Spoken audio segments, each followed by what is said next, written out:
বিনির্মাণের জন্য 31 দফা সংস্কার কর্মসূচি প্রচার করার জন্য, মানুষের ঘরে ঘরে পৌঁছে দেওয়ার জন্য আজকের এই সমাবেশের সভাপতিত্ব করছেন আমার স্নেহভাজন আপনাদের প্রাণপ্রিয় মোকরা ইউনিয়নের সাবেক চেয়ারম্যান জনাব কলিমুল্লাহ।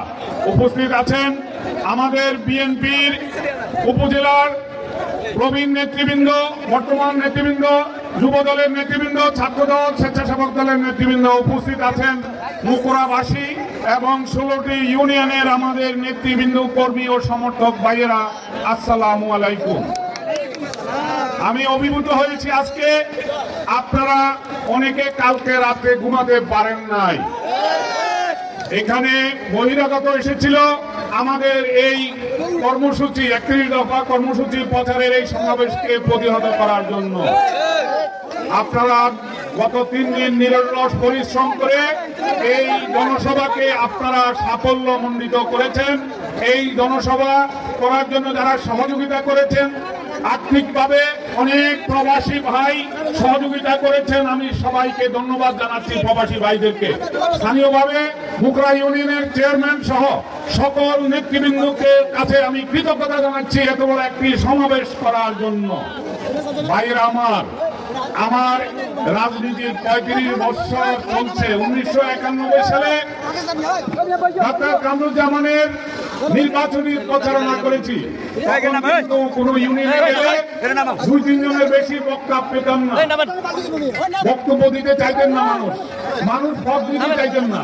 মানুষকে আমরা ধরে এনে নেতা বানিয়েছি। এখন নেতা হওয়ার জন্য ইনভেস্ট করে, টাকা দিয়ে কাগজ কিনে আনে নেতা হতে চায়, কিন্তু কাগজ নেতা বানায় না, নেতা বানায় জনগণ। আমি 1996 সালে ডাক্তার কামরুজ্জামানের পরাজয়ের পরে আপনাদের মাঝে এসেছি। আমি এমন কোনো বাড়ি নাই, এমন কোনো গ্রাম নাই, এমন কোনো ঘর নাই আমার বিচরণ হয় নাই এই 35 বছরে। ইনশাআল্লাহ আমি আপনাদের পাশে অতীতেও ছিলাম, এখনো আছি, ইনশাআল্লাহ ভবিষ্যতেও থাকব। আমাদের নেতা তারেক রহমান 2023 সালে 31 দফা রাষ্ট্র কাঠামো বিনির্মাণের জন্য, সংস্কারের জন্য 31 দফা কর্মসূচি ঘোষণা করেছিলেন।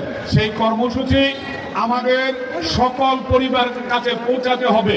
আজকে যে সংস্কার কমিশন করা হয়েছে, সংস্কার করা হচ্ছে, সেটা আমাদের তারেক রহমান বাংলাদেশ জাতীয়তাবাদী দলের এটা হলো কনসেপ্ট। সেই কনসেপ্টকেই আজকে সংস্কার কমিশন করে করা হচ্ছে। কিন্তু এই সংস্কার কমিশনের নামে অন্তর্বর্তীকালীন সরকার সময় ক্ষেপণ করতে চাচ্ছে। আমরা তত্ত্বাবধায়ক সরকারের কাছে আমরা আহ্বান জানাচ্ছি। আমাদের দলের নেতৃবৃন্দ, আমাদের নেতা তারেক রহমানও আহ্বান জানিয়েছেন সুনির্দিষ্ট তারিখ ঘোষণা করার জন্য আগামী নির্বাচনে। আমরা সংস্কারের বিরোধী নয়, কিন্তু সংস্কারের নামে অনন্তকাল সময় ক্ষেপণও আমরা চাই না। আমরা সুনির্দিষ্ট সময় চাই এবং সুনির্দিষ্ট সময়ের মধ্যে মানুষ ভোট দিতে চায়। মানুষ 2008 সালেও একটি প্রহসনের নির্বাচন হয়েছে। 2014 সালে মানুষ ভোট কেন্দ্রে যায় নাই, ভোট হয় নাই, বিনা প্রতিদ্বন্দ্বিতায় 154 জন সংসদ সদস্য নির্বাচিত হয়েছে।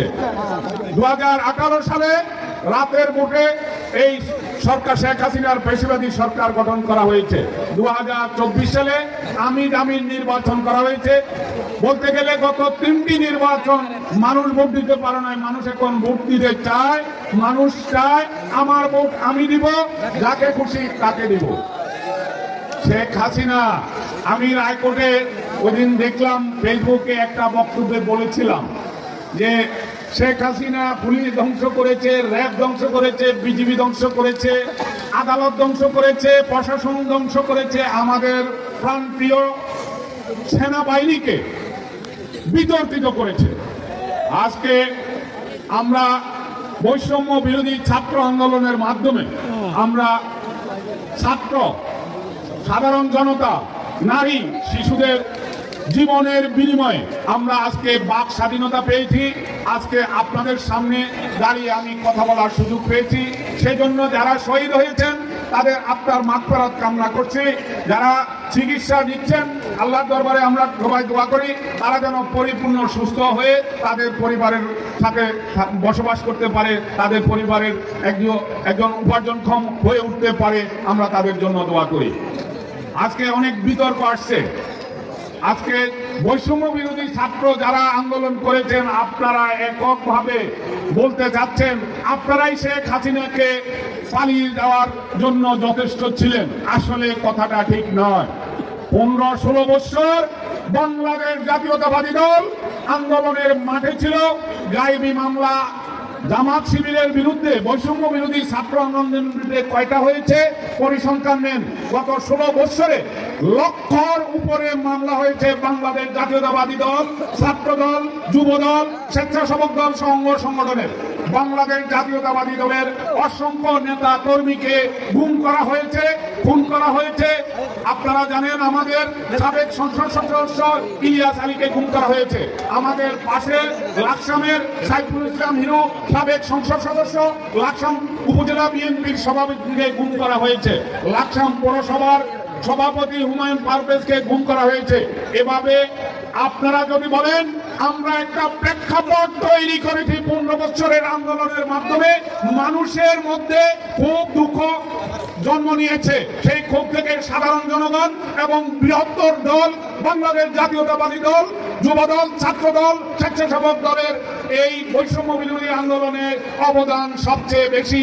এবং আমাদের অনেক ছাত্র, অনেক যুবক নিহত হয়েছেন, শহীদ হয়েছেন এই আন্দোলনে। আজকে আপনারা আমাদের মহাসচিবের কথা আপনারা মানে ওনার সন্তান তুল্য নাহিদ, আপনাকে কে স্পর্ধা দিয়েছে আমাদের মহাসচিবকে আপনি চ্যালেঞ্জ করে কথা বলেন? ভাই, ইমরান এইচ সরকারও একটি সরকার ছিল শেখ হাসিনার। আপনারা মনে করবেন না অন্তর্বর্তীকালীন সরকারের আপনি একজন উপদেষ্টা হয়ে আপনি দেশ চালাচ্ছেন, আপনার কথায় এদেশের জনগণ চলবে, এটা আপনার ধারণা করা উচিত নয়। এদেশের মালিক বৈষম্য বিরোধী ছাত্র আন্দোলন বা আপনি নয়, এদেশের মালিক 18 কোটি জনগণ। 18 কোটি জনগণ ভোট দিতে চায়, ভোটের পরিবেশ চায় এবং ভোটের সুনির্দিষ্ট তারিখ চায়।